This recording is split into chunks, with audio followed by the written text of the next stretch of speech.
Siegerehrung 60 Meter Schüler in 15 Brandenburg. Erster und brandenburgischer Meister wird Oliver Fröbel vom SC Potsdam mit 7,33 Sekunden. Ja, den Applaus habe ich schon mal lauter gehört, aber wir haben ja noch Gelegenheit, das zu probieren.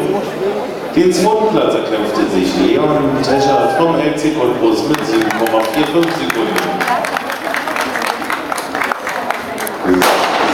7,76 Sekunden muss der drittplatzierte laufen, Erik Adelberg vom SC Potsdam. Mario Sperling kommt vom SC Frankfurt Oder, er lief 7,83 Sekunden und erhält damit Platz 4.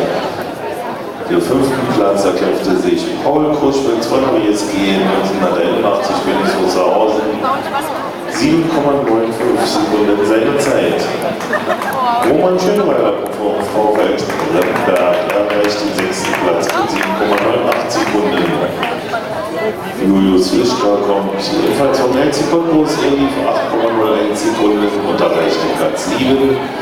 Und Platz 8 erkämpfte sich Jonas Tschitschke vom AC Grünweiß Winterwalde mit 8,07 Sekunden. Auch hier dem Meister und dem Platzierten herzlichen Glückwunsch.